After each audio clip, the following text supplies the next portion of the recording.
എടോ CPM-കാരാ, നിന്റെ PM ശ്രീ ചവറ്റുകുട്ടയിലിടുമെന്ന് പ്രഖ്യാപിച്ച വേങ്ങരയിലെ സ്ഥാനാർത്ഥി വലിയ ഭൂരിപക്ഷത്തിന് ജയിച്ച് സംസ്ഥാന മന്ത്രിസഭയിലെ മന്ത്രിയാണ്, കൗൺസിൽ ഓഫ് മിനിസ്റ്റേഴ്സിൽ ഒരാളാണ്.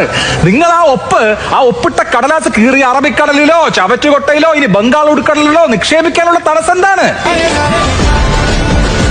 നിങ്ങൾ എനിക്ക് വോട്ട് തന്നു ജയിപ്പിച്ചാൽ, ഈ സർക്കാർ അധികാരത്തിൽ വന്നാൽ ഗാന്ധിജിയെ തള്ളിപ്പറയുന്ന, നെഹ്റുവിനെ താഴെ ഇറക്കുന്ന ആ പാഠപുസ്തകങ്ങളിലേക്ക് നെഹ്റു കയറി വരും, ഗാന്ധിജി കയറി വരും. CPM-കാരാ, RSS-ഉം നിങ്ങളും തമ്മിൽ ഡീലുണ്ടാക്കിയ PM ശ്രീ എന്ന പദ്ധതി വലിച്ചു ചവറ്റുകൊട്ടയിലേക്ക് ഞങ്ങൾ എറിയും. അറബിക്കടലിൽ മുസല്ലയിട്ട് നിസ്കരിച്ചാലും RSS-ഉമായിട്ട് ഞങ്ങൾ സന്ധി ചെയ്യില്ല എന്ന് പ്രഖ്യാപിച്ച നേതാവിന്റെ അണികൾ RSS ആരുടെ ഈ NEP-യുടെ അടിയിൽ ആ താമ്രപത്രത്തിൽ ഒപ്പിടാൻ പോവാണെന്ന് പറഞ്ഞാൽ പിന്നെ എന്ത് പൊളിറ്റിക്സ് ആണ് നിങ്ങൾക്ക് മുമ്പോട്ട് വെക്കാനുള്ളത്?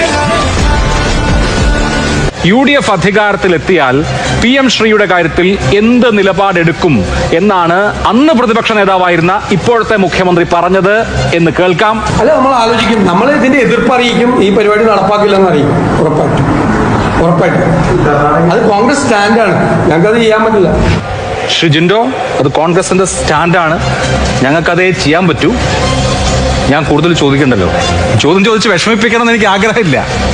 കേന്ദ്രം നൽകുന്ന ഔദാര്യം അല്ലല്ലോ ഈ പണം. നമ്മൾ ഈ പണം നമുക്ക് വേണ്ടേ?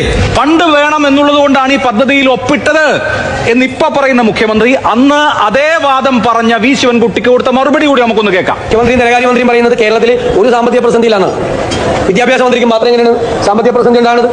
കിഫ്ബി മുഖേന മുഴുവൻ വിദ്യാഭ്യാസ സ്ഥാപനങ്ങളും അന്തർദേശീയ നിലവാരത്തിൽ എത്തിയെന്ന് പറയും. അന്തർദേശീയ നിലവാരത്തിൽ എത്തിയെങ്കിൽ പിന്നെ എന്തിനാണ് ഇങ്ങനെ ഈ സറണ്ടർ ചെയ്തിട്ടുള്ള ഈ പണം എന്തിനു വേണ്ടിയിട്ടാണ്? ശരി, അപ്പോ വളരെ വ്യക്തമാണല്ലോ. ഇപ്പൊ പറയുന്നു ഫണ്ട് വേണം, പണം വേണ്ടേ എന്ന് അദ്ദേഹം ചോദിക്കുന്നു.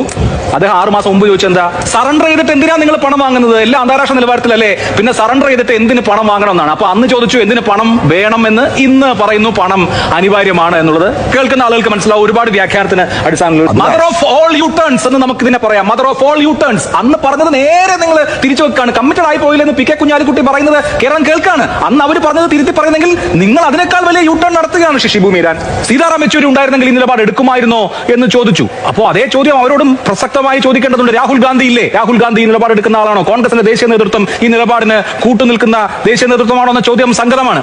രാഷ്ട്രീയ നിലപാട് മാറിയത് ആരെങ്കിലും ബ്ലാക്ക്മെയിൽ ചെയ്തിട്ടാണോ എന്നാണ് അന്നത്തെ പ്രതിപക്ഷ നേതാവ് ചോദിച്ചത്. സീതാറാം യെച്ചൂരിയാണ് ആ പൊസിഷനിൽ ഉണ്ടായിരുന്നെങ്കിൽ ഇത് ഒപ്പുവയ്ക്കില്ല എന്നാണ് ഞാൻ വിചാരിക്കുന്നത്. അദ്ദേഹം സമ്മതിക്കില്ല. ഈ 1000 കോടിയുടെ കാര്യം നേരത്തെ ശിവൻകുട്ടി പറഞ്ഞപ്പോ എന്താ അന്നത്തെ പ്രതിപക്ഷം പറഞ്ഞത്? അങ്ങനെ സറണ്ടർ ചെയ്തിട്ടുള്ള പണം നമുക്ക് വേണ്ടെന്നാണ്. VD സതീശന്റെ ബൈറ്റ് ഞാൻ നേരത്തെ കേൾപ്പിച്ചിട്ടില്ലേ? സറണ്ടർ ചെയ്തിട്ടുള്ള പണം വേണ്ട എന്ന് അന്ന് പറഞ്ഞ ആളുകൾ ഇന്ന് മാറ്റുമ്പോൾ അത് യു ടേൺ അല്ലേ?